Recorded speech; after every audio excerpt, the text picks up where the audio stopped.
Hi, everybody. This is Lee, and I'm talking about the Women's March that occurred on March 8th, the March for the 99%, and then also the Day Without a Woman action.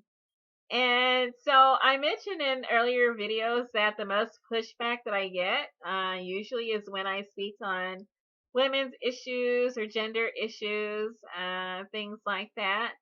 And so the question is, should I keep going or should I stop? Should I be like Fannie Lou Hamer and Shirley Chisholm and Sojourner Truth and Harriet Tubman and just keep going? Ida B. Wells. I think I'll keep going. I think Barbara Jordan would say, you know what, keep going. So I will. Anyway, this is the Women's March. There's 3 articles at Truth Out that I believe do a great job of outlining the purpose of this march, intersectional feminism, and then what they hope to achieve, the reasoning behind it, the goals, things like that. And then another article that speaks on the results and what they achieved from that march and future actions. And then a third article with something specific that is a great illustration of why marches like this are necessary. So the first article is Women Worldwide Strike in the Name of Intersectional Feminism. This is an article at Truth Out from March 7th. And so they said that the purpose that of the march on January 21st was to protest the openly misogynistic and backward views of the country's 45th president, but that there was an important undercurrent of dissent and contestation within the mobilization. And that means that some people disagreed with the purpose. There are like a lot of news stories, Facebook postings, and Twitters, and even a sign that went viral. Someone holding up a sign saying, "Remember, white women voted for Trump." And so there was dissent within that march. And so there were criticisms. Many black women, women of color, trans women had of the politics surrounding the January 21st march, and that how it was arranged, the purpose, and whether it reflected the concerns of a wide variety of people, including immigrant, low-income, black, queer, and trans, disabled, Arab, and Muslim women, things like that. And so there was more negotiation and consultation surrounding the march on March 8th. And so hopefully they hope to overcome some of those barriers that have been raised. And so there were marches for many different issues, many feminist organizations, and this article goes through that. And then I'm going to switch to, for a feminist movement of the 99%, the women's strike was just the beginning. This is from Thursday, March 9th, the day after.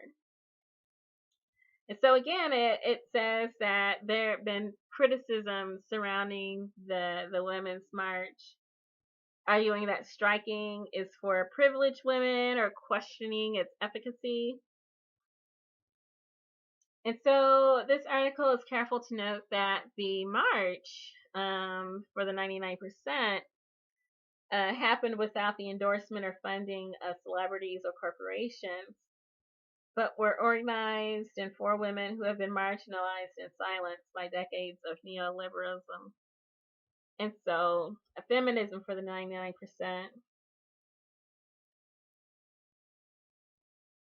And so they're saying that it was in the United States, around the United States, marches and rallies and other events in over 50 cities and towns to honor the strike and agitate for a new movement of women and femmes, cis and trans, and working women.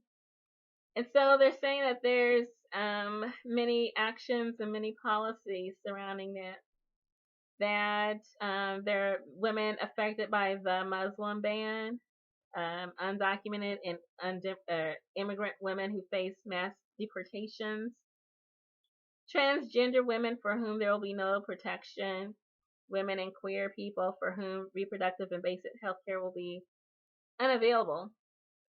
I'm going to add in here the women incarcerated as slave labor inside the prison industrial complex, and then also the Native women who have been brutalized for acts of civil disobedience in an effort to protect their environment and sacred burial sites.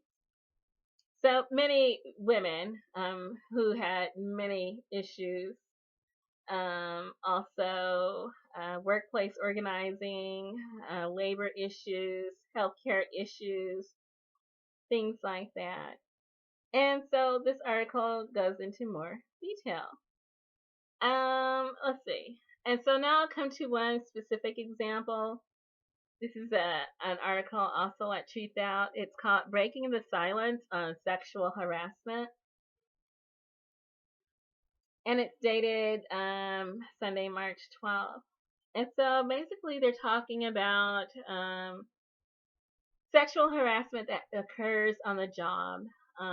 Specifically for people who clean buildings, who work late at night, and sometimes they're alone or unsupervised, and that there is violence against them, and a reluctance to speak out because of a fear of retaliation, a fear of losing employment, if this person is undocumented, a fear of, deportation.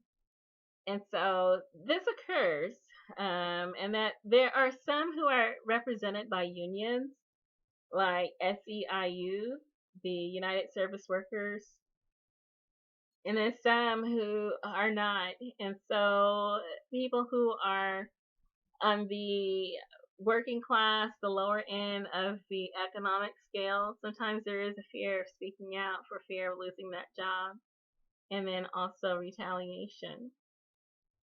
But this article goes through some solutions, but it also illustrates that there is a reason why women are striking, that there is a reason why women are in the streets, that they are subjected to violence in the workplace, in their homes, in the streets, and humiliations such as this, and then also structural types of barriers in terms of wage being earned, discrepancies in wage, work conditions, things like this.